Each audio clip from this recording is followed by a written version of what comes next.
ನನಗೆ ದುರದೃಷ್ಟವಶಾತ್ತು ಸರಿಯಾಗಿ ಊಟ ತಿಂಡಿ ಮಾಡದಲೇ 500 ಗ್ರಾಮ್ ತೂಕ ಕಡಿಮೆ ಆಗಿದ್ದರಿಂದ ಮುಂದಿನ ರಿಕ್ರೂಟ್ಮೆಂಟ್ಗೆ ನನಗೆ ಬರಕ್ಕೆ ಹೇಳಿದ್ರು. ಸುರೇಶ್ ಬಾಬುನ ಸೆಲೆಕ್ಟ್ ಮಾಡಿ ಕರ್ಕೊಂಡು ಹೋದ್ರು. क्या तुम हिंदी समझता है क्या? हाँ सर. क्या क्वालिफिकेशन है? PUC पास है. हाँ ठीक है, ಆಫೀಸ್ಗೆ ಹೋಗಿ ಜಾओ ಕಲ್ से. ಸೊ ನಾನು ಖುಷಿಯಿಂದ ರಾಯರ ಸ್ಮರಣೆ ಮಾಡ್ಕೊಂಡು ಆಫೀಸ್ಗೆ ಹೋದೆ. ಮಾರನೇ ದಿವಸ ಡಾಕ್ಟರ್ ಬಂದು ಆಪರೇಷನ್ ಇದೆ ನಡಿ ಅಂತ ಹೇಳುವಾಗ ಹೇಗಿದ್ದೀರಾ ಅಂತ ಕೇಳಿದ್ರು. ಅವರು ಹೋಗುವಾಗ ತೋರಿಸಿದ್ರು, ಇಲ್ಲಿ ಎಡಗಡೆ ಹೋದರೆ ಮಂತ್ರಾಲಯಕ್ಕೆ ಹೋಗುತ್ತೆ ಅಂತ. ಅಲ್ಲೇ ಕೈ ಮುಗಿದ್ಬಿಟ್ಟೆ. ಅವ್ರೇನು ಕರ್ಕೊಂಡು ಹೋಗ್ತಾರೋ ಬಿಡ್ತಾರೋ ಅಂತ ಕೈ ಮುಗಿದೆ. ನಿಜವಾಗ್ಲೂ ನನಗೆ ತುಂಬ ಆಶ್ಚರ್ಯ ಆಗಿದ್ದು. ನಿಜವಾದ ರಾಘವರಿಗೆ ನಾನು ಕೈ ಮುಗಿದು ಯಾವಾಗ ಕರ್ಸ್ಕೊಂತೀಯಪ್ಪ ನೀನು ಅಂತೇಳಿ ನಾನು ಮುಂದೆ ಹೋದೆ. ರಾತ್ರಿ ಮಲಗಿದ್ದೆ. ಇದ್ದಕ್ಕಿದ್ದ ಹಾಗೆ ನನಗೆ ಉಸಿರಾಡೋಕ್ಕೆ ಆಗಲಿಲ್ಲ. ಪಕ್ಕದಲ್ಲಿ ಮಗನಿಗೆ ಹೇಳಿದೆ, ಈ ಥರ ಉಸಿರಾಡೋಕ್ಕಾಗ್ತಾ ಇಲ್ಲ ಕಣೋ ನನಗೆ ಅಂತ.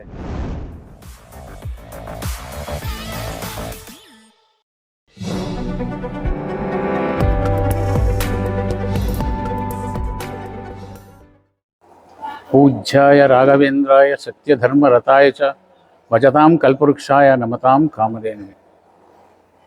ನನ್ನ ಹೆಸರು TL ಕೃಷ್ಣಮೂರ್ತಿ ಅಂತ. T ಲಕ್ಷ್ಮೀನಾರಾಯಣರವರ 8ನೇ ಪುತ್ರ. ನಮ್ಮ ಅಕ್ಕ ತಂಗಿಯರು 5 ಜನ ಅಕ್ಕ ತಂಗಿಯರು, 3 ಜನ ಅಣ್ಣ, ನಾನು ಸೇರಿ 4 ಜನ, 9 ಜನ ನಾವು ಲಕ್ಷ್ಮೀನಾರಾಯಣರವರ ಪುತ್ರರು. ನಮ್ಮ ತಂದೆ ಲಕ್ಷ್ಮೀನಾರಾಯಣರವರು ಈ ಮಠವನ್ನು ಸ್ಥಾಪಿಸಿ 94 ವರ್ಷ ಆಗಿತ್ತು. ನಮಗೆ 4 ವರ್ಷ ಇದ್ದಾಗ ನಮ್ಮ ತಂದೆಯವರು ಕಾಲವಾದರು. ಅದರ ನಂತರ ನಮಗೆ ನಮ್ಮ ಕಷ್ಟ ಸುರುಮಳೆ ಅಲ್ಲಿಂದ ಸ್ಟಾರ್ಟ್ ಆಯಿತು. ಹೆಚ್ಚು ಕಡಿಮೆ 9 ಮಕ್ಕಳನ್ನ ಸಾಕ್ಕೊಂಡು ಜೀವನೇ ತುಂಬ ದುಸ್ತರವಾಗಿತ್ತು. ಮನೆಯಲ್ಲಿ ಒಬ್ಬ ಕಡಿಮೆ ಆದರೆ ಒಬ್ಬರಿಗೆ ಊಟ ಉಳಿಯುತ್ತಲ್ಲ ಅಂಥೇಳಿ ನಾನು ಮನೆ ಬಿಟ್ಟು ನನ್ನ SSLC ನಂತರ ಹೊರಗಡೆ ಹೊರಟೋದೆ.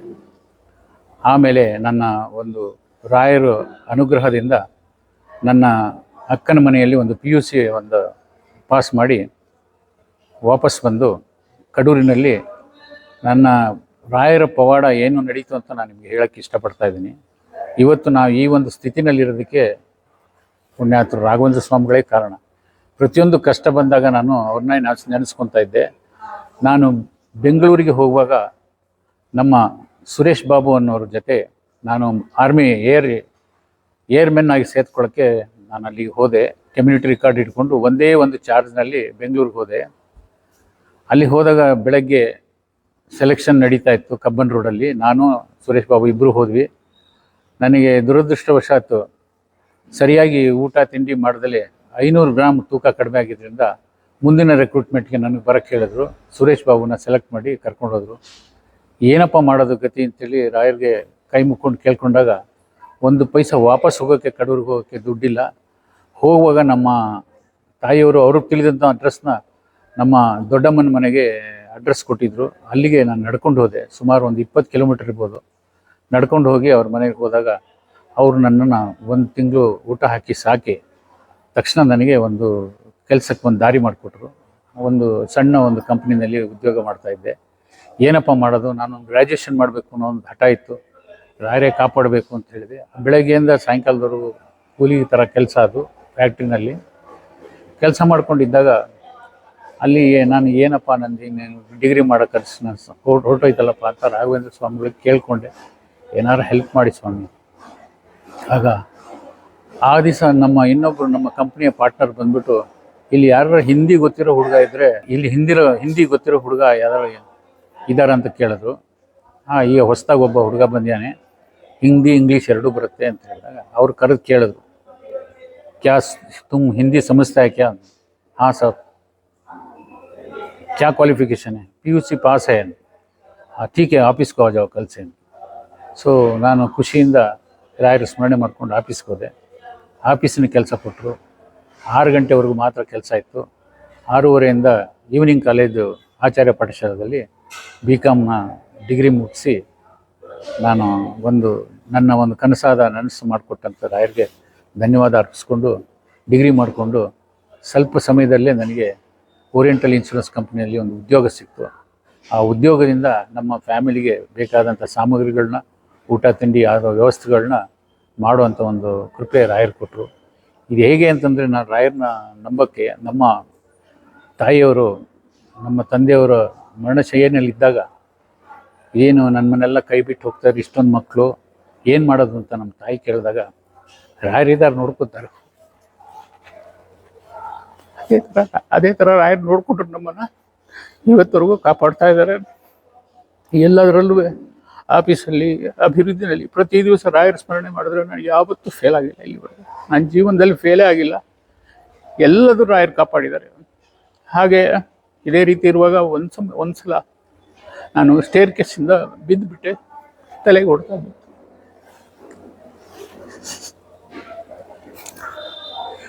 3 ದಿವಸ ಅಬ್ಸರ್ವೇಷನ್ ಅಂತ ಇಟ್ಟಿದ್ರು. ನನಗೆ ಜ್ಞಾನ ಇರಲಿಲ್ಲ. ನಮ್ಮ ಮಗಳ ಹತ್ರ ಒಬ್ಬರು ಡಾಕ್ಟ್ರು ಬಂದು ಮಾರನೇ ದಿವಸ ತಲೆ ಆಪ್ರೇಷನ್ ಮಾಡಬೇಕು ಅಂತ ಹೇಳಿದರು. ಆ ಡಾಕ್ಟ್ರು ನಮ್ಮ ಮಗಳ ಹತ್ರ ಹೇಳಿದ್ರು, ಆಪ್ರೇಷನ್ ಮಾಡಿಸ್ಬೇಡಿ, ಅವರ ಜೀವಕ್ಕೆ ಅಪಾಯ ಇದೆ, ಅವ್ರ ಅನಸ್ತೇಷಿಯಾ ತಡ್ಕೊಳಕ್ಕಾಗೋದಿಲ್ಲ, ಆಪ್ರೇಷನ್ ಮಾಡಬೇಡಿ. ಹಾಗಾಗಿ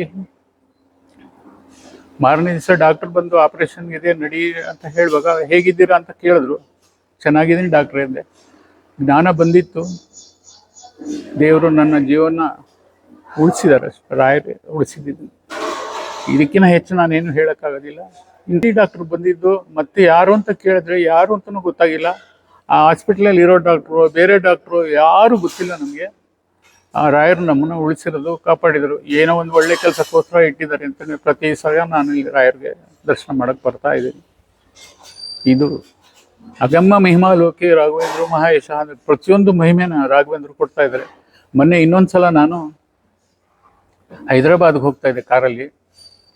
ದಾರಿಯಲ್ಲಿ ಹೋಗ್ತಾ ಅವರು ಬೇರೆ ಜನಾಂಗದವರು, ಇಲ್ಲೇ ನಮ್ಮ ರಾಯರ ಮಠ ಇದೆ, ಅವರು ಹೋಗುವಾಗ ತೋರಿಸಿದ್ರು, ಇಲ್ಲಿ ಎಡಗಡೆ ಹೋದರೆ ಮಂತ್ರಾಲಯಕ್ಕೆ ಹೋಗುತ್ತೆ ಅಂತ. ಅಲ್ಲೇ ಕೈ ಮುಗಿದ್ಬಿಟ್ಟೆ. ಅವ್ರನ್ನ ಕರ್ಕೊಂಡು ಹೋಗ್ತಾರೋ ಬಿಡ್ತಾರೋ ಅಂತ ಕೈ ಮುಗಿದೆ. ನಿಜವಾಗ್ಲೂ ನನಗೆ ತುಂಬ ಆಶ್ಚರ್ಯ ಆಗಿದ್ದು. ನಿಜವಾಗ್ಲೂ ರಾಘವರಿಗೆ ನಾನು ಕೈ ಮುಗಿದು ಯಾವಾಗ ಕರ್ಸ್ಕೊಂತೀಯಪ್ಪ ನೀನು ಅಂತೇಳಿ ನಾನು ಮುಂದೆ ಹೋದೆ. ಅಲ್ಲಿ ಕೆಲಸ ಮುಗಿಸ್ಕೊಂಡು ನಾವು ವಾಪಸ್ ಬರುವಾಗ ದಾರಿನಲ್ಲಿ ಹೇಳಿದ್ರು ನನಗೆ, ಅವ್ರು ಹೇಳಿದ್ರು, ಗುರುಗಳೇ ಮಂತ್ರಾಲಯಕ್ಕೆ ಹೋಗೋಣ, ಮಂತ್ರಾಲಯಕ್ಕೆ ಹೋಗೋಣ ಗುರುಗಳೇ, ನಿಮ್ಗೆ ಒಪ್ಪಿಗೆನಾ ಅಂತ ಕೇಳಿದ್ರು. ಮಂತ್ರಾಲಯಕ್ಕೆ ಹೋಗೋಣ ನಿಮ್ಗೆ ಒಪ್ಪಿಗೆನಾ ಅಂತ ಕೇಳಿದ್ರು. ಆಗ ನಾನು ತುಂಬ ಖುಷಿಯಿಂದ ಒಪ್ಕೊಂಡೆ. ನಾನು ಹೋಗುವಾಗ ಅಂದ್ಕೊಂಡಿದ್ದೆ, ಇಲ್ಲಿವರೆಗೂ ಬಂದಿದ್ದೀವಿ, ಇನ್ನೊಂದು 50 ಕಿಲೋಮೀಟ್ರ್ ಹೋದರೆ ರಾಯರ ದರ್ಶನ ಆಗುತ್ತಲ್ಲ ಅಂತ ಅಂದ್ಕೊಂಡಿದ್ದೆ. ಬಟ್ ರಾಯರೇ ನಿಮ್ಮ ಇದರಲ್ಲಿ ನಮಗೆ ನುಡಿಸ್ಕೊಟ್ರು. ಸೊ ಅವರು ರಾಯರ ದರ್ಶನ ಮಾಡಿಕೊಂಡು ನಾವು ವಾಪಸ್ ಬಂದ್ವಿ. ಇವತ್ತವರೆಗೂ ನಮ್ಮನ್ನು ಕಾಪಾಡ್ತಿದ್ರು. ಪ್ರತಿ ದಿವಸ ನಾನು ಒಂದು ರಾಘವೇಂದ್ರ ಸ್ತೋತ್ರ ಹೇಳ್ಕೊಂಡು ರಾಯರ ಮೇಲೆ 1-2 ಹೂವಿಟ್ಟು ನಾನು ಮನೆಯಿಂದ ಹೊರಟ್ರೆ ಅದೇ ನನ್ನ ಪೂಜೆ, ಅದೇ ನನ್ನ ಭಕ್ತಿ. ಅವರೇ ನಮ್ಮನ್ನು ಕಾಪಾಡಿದ್ರು. ಪ್ರತಿಯೊಂದು ಕೆಲಸದಲ್ಲೂ ನನಗೆ ಸಕ್ಸಸ್ ಆಗೋಕ್ಕೆ ಸ್ವಾಮಿಗಳೇ ಕಾರಣ. ಇದು ನನ್ನ ಜೀವನ ನಡೆದಂಥ ಅದ್ಭುತವಾದ 2 ಘಟನೆಗಳು. ನಾನು ರಾತ್ರಿ ಮಲಗಿದ್ದೆ. ಇದ್ದಕ್ಕಿದ್ದ ಹಾಗೆ ನನಗೆ ಉಸಿರಾಡೋಕ್ಕೆ ಆಗಲಿಲ್ಲ. ಪಕ್ಕದಲ್ಲಿ ಮಗನಿಗೆ ಹೇಳಿದೆ, ಈ ಥರ ಉಸಿರಾಡೋಕ್ಕಾಗ್ತಾಯಿಲ್ಲ ಕಣೋ ನನಗೆ ಅಂತ ಹೇಳಿದೆ. ತಕ್ಷಣ ಅವನು ಏನು ಮಾಡೋದು ಅಂತ ಅವನು ಗಾಬರಿ ಆಗಿಬಿಟ್ಟ. ಆಮೇಲೆ ನನ್ನ ಸ್ನೇಹಿತನಿಗೆ ಫೋನ್ ಮಾಡು ಅಂತ ಹೇಳಿದೆ. ಸಡನ್ನಾಗಿ ಕಾರ್ ತೊಗೊಂಡು ಬಂದ. ಅದು ಏನು ಒಂದು 5 ನಿಮಿಷದೊಳಗೆ ಕಾರ್ ತೊಗೊಂಡು ಬಂದ. ಬರ್ತಿದ್ದಂಗೆ ಕಾರ್ ಕರ್ಕೊಂಡು ಹೋದ್ವಿ. 2 ಹಾಸ್ಪಿಟ್ಲಲ್ಲೂ ಸಹ ಯಾವುದೋ ಎಮರ್ಜೆನ್ಸಿ ಯಾವ ಹಾಸ್ಪಿಟ್ಲಲ್ಲೂ ಮಾಡೋಕ್ಕೆ ರೆಡಿ ಇರಲಿಲ್ಲ. ತಕ್ಷಣ ಅವರು ಫೋರ್ಟಿಸ್ ಹಾಸ್ಪಿಟ್ಲಿಗೆ ಕರ್ಕೊಂಡೋಗಿ ನನಗೆ ತಕ್ಷಣ ಸ್ಟಂಟ್ನ ಅಳಿಸ್ಬಿಟ್ಟು ಒಂದು 1/2-3 ಗಂಟೆ ಒಳಗೆ ಸ್ಟಂಟ್ ಅಳವಡಿಸ್ಬಿಟ್ಟು ಜೀವ ಉಳಿಸಿದ್ರು. ಸರ್ ನಾನು ಹೋಗುವಾಗ ಕಾರಲ್ಲಿ ಕೂತ್ಕೊಂಡ ತಕ್ಷಣ ಓಂ ಶ್ರೀ ರಾಘವೇಂದ್ರಾಯ ನಮಃ, ಓಂ ಶ್ರೀ ರಾಘವೇಂದ್ರಾಯ ನಮಃ ಅಂತ ಕೊನೆಯ ಹಾಸ್ಪಿಟ್ಲಿಗೆ ಸೇರೋ ತನಕ ಹೇಳ್ಕೊತ ಹೋದೆ. ರಾಯರು ನನ್ನ ಕಾಪಾಡಿ ಮತ್ತೆ ಹೊರಗಡೆ ವಾಪಸ್ ಕರ್ಕೊಂಡು ಬಂದರು. ಇದೆಲ್ಲ ನನ್ನ ಜೀವನದಲ್ಲಿ ಪ್ರತಿಯೊಂದು ಘಟನೆಯೂ ನಾವು ಮರೆಯದಲ್ಲೇ ಇರೋಂಥ ಘಟನೆಗಳು ನಮ್ಮ ಜೀವನದಲ್ಲಿ ರಾಯರು ನಡೆಸ್ತಾ ಇದ್ದಾರೆ. ಇವತ್ತಿಗೂ ಸಹ ರಾಯರ ಪವಾಡ ಖಂಡಿತ ಅದ್ಭುತ. ನನ್ನ ಇವತ್ತು ಈ ಒಂದು ಪರಿಸ್ಥಿತಿಲಿ ಇರೋಕ್ಕೆ ರಾಯರೇ ಕಾರಣ. ಓಂ ಶ್ರೀ ರಾಘವೇಂದ್ರಾಯ ನಮಃ. ಪೂಜ್ಯಾಯ ರಾಘವೇಂದ್ರಾಯ ಸತ್ಯಧರ್ಮರತಾಯ ಚ ಭಜತಾಂ ಕಲ್ಪವೃಕ್ಷಾಯ ನಮತಾಂ ಕಾಮಧೇನುವೆ. ಮೂಕೋಪಿ ಯತ್ ಪ್ರಸಾದೇನ ಮುಕುಂದ ಶಯನಾಯತೆ ರಾಜರಾಜಾಯತೆ ರಿಕ್ತೋ ರಾಘವೇಂದ್ರಂ ತಮಾಶ್ರಯ. ನಾನು ಮಾಧವ ಅಂತ, ಇಲ್ಲೇ ಮಠದ ಪಕ್ಕದಲ್ಲಿರೋ ಕಿಟ್ಟಣ್ಣ ಅವ್ರ ಮಗ. ಅಂದರೆ ಇಲ್ಲೆಲ್ಲರಿಗೂ ಈ ಕೋಟೆ ಸುತ್ತಮುತ್ತಲಿರೋರ್ಗೂ ನಾವು ಅವಿನಾಭಾವ ಸಂಬಂಧ ಅಂತಲೇ ಹೇಳ್ಬೋದು. ಈಗ ನನಗೂ ಈ ಮಠಕ್ಕೂ ಬಾಲ್ಯದಿಂದಲೂ ಅಂದರೆ ಹುಟ್ಟಿದಾಗಿಂದ ಇಲ್ಲಿ ತನಕ ಸುಮಾರು 64 ವರ್ಷ ನನಗೀಗ. ಅಲ್ಲಿ ತನಕ ಮಠದ ಜೊತೆಗಿನ್ನಕ್ಕಿಂತ ಮಠದಲ್ಲೇ ನಾವು ಒಬ್ಬರು ಆಗಿದ್ದೀವಿ. ಇದು ನನಗೆ ಮರಿಬಾರ್ದಂಗೆ ಒಂದು 2 ಘಟನೆ, ಅಂದರೆ ಈಗ ರಾಯರನ್ನ ನೆನೆಸ್ಕೋಬೇಕು ಅನ್ನೋದಕ್ಕೆ 1-2 ಘಟನೆ. ಹಿಂದೆ ಸುಮಾರು ಒಂದು 8-9 ವರ್ಷ ಇದ್ದಾಗ ಇಲ್ಲೇ ನಮ್ಮಪ್ಪ, ನಮ್ಮ ಚಿಕ್ಕಪ್ಪ, ಕೇಶವಮೂರ್ತಿ ಎಲ್ಲ, ನಮ್ಮ ಚಿಕ್ಕಪ್ಪ ಅಂದ್ರೆ ಎಲ್ಲರೂ ಇಲ್ಲೇ ಮಠದಲ್ಲಿ ತೇರು ಮಾಡಿಸ್ತಾ ಇದ್ರು. ಅವಾಗ ಹೊಸ ತೇರು ಮಾಡಿಸ್ತಾ ಇದ್ರು. ನಾವು ಹುಡುಗರು ಆಟ ಆಡ್ಕೊಂಡು ಇಲ್ಲೇ ಮಠ, ಅವಾಗೆಲ್ಲ ಮಠದ ಪಕ್ಕನೇ ಕಲ್ಯಾಣಿ ಇತ್ತು, ತುಂಬ ಯಾವಾಗಲೂ ತುಂಬಿರ್ತಿತ್ತು. ಅದರಲ್ಲಿ ಸ್ನಾನಗಿನ ಎಲ್ಲ ಮಾಡೋರು, ಎಲ್ಲರಿಗೂ ಈಜು ಬರ್ತಿತ್ತು ನಮ್ಮ ಮನೇಲಿ ಎಲ್ಲರಿಗೂ. ನಾನಿನ್ನೂ ಸಣ್ಣ ಹುಡುಗ ಅಂತ ನನಗೆ ಇನ್ನೂ ಕಲಿಸಿರ್ಲಿಲ್ಲ. ಅಕಸ್ಮಾತ್ ಏನೋ ಕಾಲು ಜಾರಿ ಹೊಂಡದ ಕಲ್ಯಾಣಿಯಲ್ಲಿ ಮುಳ್ಕೊಂಬಿಟ್ಟೆ. ಅದನ್ನ ಯಾರೋ ಹುಡುಗರು ನಮ್ಮ ಚಿಕ್ಕಪ್ಪ ಅವ್ರಿಗೆಲ್ಲ ಹೇಳಿದ್ದಾರೆ, ನಮ್ಮ ಚಿಕ್ಕಪ್ಪ ನಮ್ಮ ಅಪ್ಪಂಗೆ ಹೇಳಿದ್ದಾರೆ. ಅವ್ರು ಅಲ್ಲಿಂದ ಬಂದು ನಾನು ಮುಳುಗಿದ್ದನ್ನ ತೆಗಿ ಸುಮಾರು ಒಂದು 7-8 ನಿಮಿಷ ಆಗಿದೆ. ಆದರೂ ರಾಯರ ದಯದಿಂದ ಒಂಚೂರು ನೀರು ಕುಡಿದಂಗೆ, ಜೀವ ಭಯ ಇಲ್ದಂಗೆ ನನಗೆ ರಾಯರು ಅವತ್ತು ಜೀವದಾನ ಮಾಡಿದ್ದಾರೆ. ಅದೇ ಇನ್ನೊಂದು ಇನ್ಸ್ಟೆನ್ಸ್, ನಮ್ಮ ಅಕ್ಕ ಪಾಪ 2 ನಿಮಿಷದಲ್ಲಿ ತೆಗೆದ್ರು ಅವಳು ಜೀವ ಬಿಟ್ಲು. ಬಟ್ ನನಗೆ ರಾಯರ ಕರುಣೆ ಇತ್ತು, ಹೆಂಗೋ ನಾನು ಅವತ್ತು ಉಳ್ಕೊಂಡೆ. ಆಮೇಲೆ ಇನ್ನೊಂದು ಏನಪ್ಪ ಅಂದರೆ, ಪ್ರತಿ 4ನೇ ಆರಾಧನೆಗೆ ಓಕ್ಲಿಂತ ನಮ್ದು ವಿಜೃಂಭಣೆಯಿಂದ ಮಾಡ್ತೀವಿ ಮಠದಲ್ಲಿ. ಅವತ್ತು ಅಷ್ಟೇ ಹಿಂಗೆ ಹುಡುಗಾಟ ಆಡ್ಕೊಂಡು, ಅವಾಗ ನಮ್ಮ ಸ್ನೇಹಿತ ಸುರೇಶನ ಯಾವಾಗಿನೂ ಹೊಸದಾಗಿ ಮದುವೆ ಆಗಿದ್ದ, ಅದೇ ಫಸ್ಟ್ ವರ್ಷ. ಅವ್ರ ಹೆಂಡ್ತಿನೂ ಬಂದಿದ್ಲು. ಅವಳಿಗೆ ಹಾಕಬೇಕು ಓಕ್ಲಿ ನಾನೇ ಹಾಕಬೇಕು ಫಸ್ಟ್ ಅಂತೇಳಿ ಅವರು ಸಪ್ಪಸ್ಕೊಳಕ್ಕೆ ಹೋದ್ರು, ನಾನು ಹಾಕಕ್ಕೆ ಹೋದೆ. ಅದೇನಾಯ್ತು, ಒಂದು ಇದು ಬಣ್ಣ ಹೊಡಿಯೋ ಇದಿರುತ್ತಲ್ಲ ಕಬ್ಬಣದ್ದು ಸ್ಟ್ಯಾಂಡು, ಅದಕ್ಕೆ ಹೋಗಿ ನಾನು ಜಾರ್ಕೊಂಡು ಹೋಗಿ ಇಲ್ಲಿಂದ ಸುಮಾರು ಒಂದು 20-30 ಮೀಟ್ರ್ ಜಾರಿದ್ದೀನಿ. ಜಾರ್ಕೊಂಡು ಹೋಗಿ ಹಣೆಗೆ ಹೊಡಿತು. ಅವಾಗ ಎಲ್ಲ ಪ್ರಜ್ಞೆ ತಪ್ಪಿದ್ರು. ಅಲ್ಲಿರೋರೆಲ್ಲ ನಮ್ಮ ಚಿಕ್ಕಪ್ಪ, ನಮ್ಮ ಮಾವಂದ್ರು ಎಲ್ಲರೂ ಪೂಜ್ಯಾಯ ರಾಘವೇಂದ್ರಾಯ ಅಂತ ಹೇಳಿ ಸುಮಾರು ಹೊತ್ತು ಭಜನೆ ಮಾಡಿದ್ದಾರೆ. ಅದು ಹೆಂಗೋ ರಾಯರು ಒಂಚೂರು ಏನು ಇದಿಲ್ದಂಗೆ ಬದುಕಿಸಿದ್ರು ಅವತ್ತು. ಮತ್ತೆ ಯಾರು ಆಸ್ಪತ್ರೆಗೆ ಹೋಗ್ಲಿಲ್ಲ, ಏನಿಲ್ಲ. ಅವಾಗೆ ಇಮಿಡಿಯೇಟ್ ಅವತ್ತಿಂದು ಅದು ನನಗೆ ಮರೆಯೋಕ್ಕೆ ಆಗಲ್ಲ. ಅಂತ ಒಂದು ರಾಯರ ಪವಾಡ ಹೇಳಕ್ಕಾಗಲ್ಲ. ಆಮೇಲೆ ನಾನು ರಾಯರನ್ನ ಸುಮಾರು 60 ವರ್ಷದಿಂದನೂ ಮಠಕ್ಕೆ ಬರ್ತಾನೆ ಇದ್ದೀನಿ. ನಮ್ಮ ಹಿಂದಿನ ಕಾರ್ಯದರ್ಶಿ ಆಗಿದ್ದಂಥ TL ರಾಘುನ ನಾನು ಇವತ್ತು ನೆನೆಸ್ಕೊಳ್ಳೇಬೇಕು.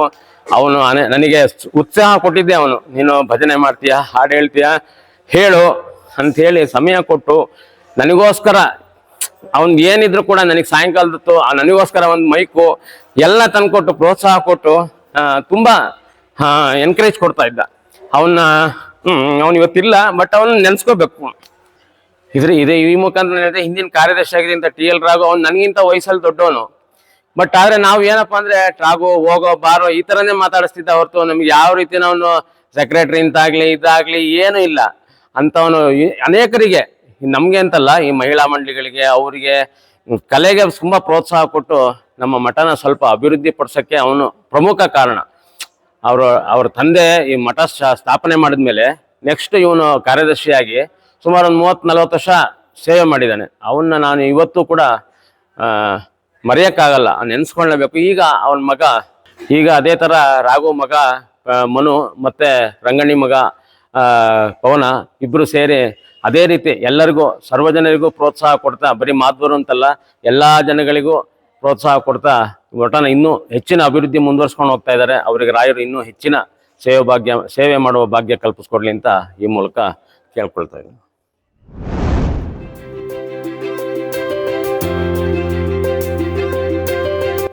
ದಯಮಾಡಿ ಲೈಕ್ ಮಾಡಿ, ಶೇರ್ ಮಾಡಿ, ಸಬ್ಸ್ಕ್ರೈಬ್ ಮಾಡಿ, ಮರೆಯದೆ ಬೆಲ್ ಬಟನ್ ಒತ್ತಿ. ಧನ್ಯವಾದಗಳು.